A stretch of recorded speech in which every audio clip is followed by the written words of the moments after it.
Romans chapter 10. Dear brothers and sisters, the longing of my heart and my prayer to God is for the people of Israel to be saved. I know what enthusiasm they have for God, but it is misdirected zeal. For they don't understand God's way of making people right with Himself.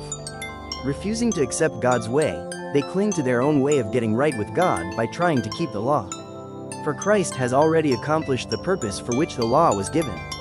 As a result, all who believe in Him are made right with God. Salvation is for everyone, for Moses writes that the law's way of making a person right with God requires obedience to all of its commands. But faith's way of getting right with God says, don't say in your heart, who will go up to heaven, to bring Christ down to earth? And don't say, who will go down to the place of the dead, to bring Christ back to life again? In fact, it says, the message is very close at hand, it is on your lips and in your heart.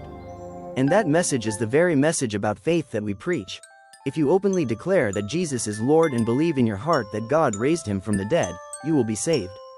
For it is by believing in your heart that you are made right with God, and it is by openly declaring your faith that you are saved. 11 As the scriptures tell us, anyone who trusts in Him will never be disgraced.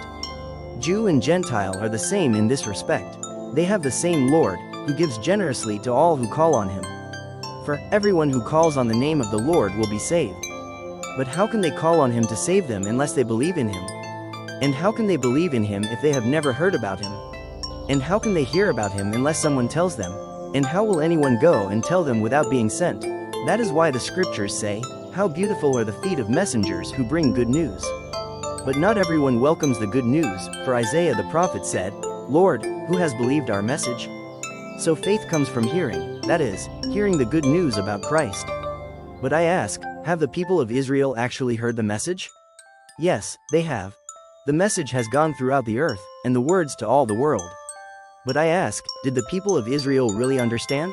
Yes, they did, for even in the time of Moses, God said, I will rouse your jealousy through people who are not even a nation. I will provoke your anger through the foolish Gentiles. And later Isaiah spoke boldly for God, saying, I was found by people who were not looking for me. I showed myself to those who were not asking for me.